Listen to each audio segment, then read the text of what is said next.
Hello friends, मैं doctor Prince Kumar Gupta from Neelam plastic cosmetic and hair transplant centre.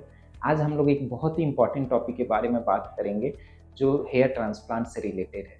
Hair transplant से बहुत लोग बहुत डरते हैं और यहाँ तक कि बहुत सारे लोग आते हैं हमारे पास, सब कुछ समझ जाते हैं, सब कुछ कंसल्ट कर लेते हैं, उनको हेयर ट्रांसप्लांट कराने का भी बहुत इच्छा होता है, पर किसी कारणवश डर के नहीं फिर वापस आते हैं। सो मोस्टली जो हेयर ट्रांसप्लांट से जो लोग डरते हैं उसके मुख्यतः 4 कारण होते हैं। एक सबसे पहला चीज़ कि हेयर ट्रांसप्लांट के बहुत ज़्यादा कोई साइड इफ़ेक्ट या कॉम्प्लिकेशन होगा। है दूसरा उनका सबसे बड़ा डर रहता है कि क्या हेयर ट्रांसप्लांट कराने के बाद रिज़ल्ट कैसा रहेगा? तीसरा उनका सबसे बड़ा डर रहता है कि हेयर ट्रांसप्लांट में दर्द बहुत होगा। चौथा और सबसे मेन, हेयर ट्रांसप्लांट कराने से कैंसर हो जाता है। सबसे पहले हेयर ट्रांसप्लांट क्या सच में बहुत खतरनाक प्रोसीजर है और इसके बारे में यही बताना चाहूँगा। हेयर ट्रांसप्लांट प्रोसेस कुछ भी अलग प्रोसीजर नहीं करते हैं। इसमें हम आपके सर के हिस्सा जहाँ हमें हेयर लेना है या जहाँ बाल डालना है, उसको सुन करके वहाँ से आपके हेयर्स रिमूव करते हैं और उसको फिर हम लोग जहाँ डालना है वहाँ पे अच्छे तरीके से डालते हैं। हम लोग जो भी पेशेंट हेयर ट्रांसप्लांट के लिए लेते हैं, उनको मेक श्योर करते हैं कि वो बिल्कुल फिट हैं, उनके सारे ब्लड टेस्ट कराते हैं। हम लोग वहाँ पे भी जब प्रोसीजर होता है सारे प्रॉब्लम सब चेक करते हैं, उनके पूरे वाइटल्स पूरे समय चेक करते रहते हैं। हमारे पास सभी प्रकार के मॉडर्न मशीन्स हैं, जिससे हम उनको अच्छे से पूरे समय मॉनिटर कर पाते हैं।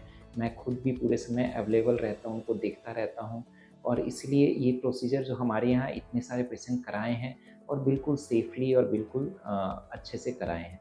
इसका साइड इफ़ेक्ट या कॉम्प्लिकेशन, कोई बहुत मेजर साइड इफ़ेक्ट कॉम्प्लिकेशन नहीं होता है।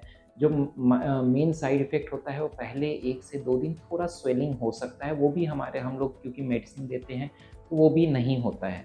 थोड़ा इचिंग रहता है 1 हफ्ते तक और थोड़ा बहुत माइल्ड डिस्कम्फर्ट या पेन रह सकता है, बट ये बहुत बियरेबल होता है और आप बहुत सारे मोस्ट पेशेंट बहुत अच्छे से बहुत सैटिस्फाइड होकर करा के जाते हैं और सैटिस्फाइड होकर फ़ॉलो-अप में आते हैं।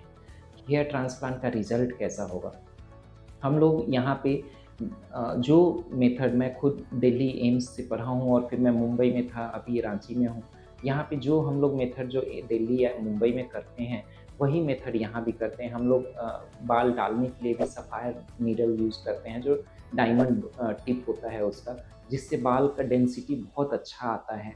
हेयर निकालने के लिए भी हम लोग प्रॉपर साइज़ का पंच यूज़ करते हैं। सारे इंस्ट्रूमेंट हमारे बिल्कुल स्टेराइल और अच्छे होते हैं, तो इसीलिए रिज़ल्ट यूजुअली अगर आपका डोनर हेयर अच्छा है, तो हम लोग गारंटी से बता सकते हैं कि आपका हेयर ट्रांसप्लांट का रिज़ल्ट अच्छा आएगा और इसलिए इस बात से डरने की बिल्कुल भी ज़रूरत नहीं है। इम्पॉर्टेंट पॉइंट कि क्या हेयर ट्रांसप्लांट से कैंसर होता है?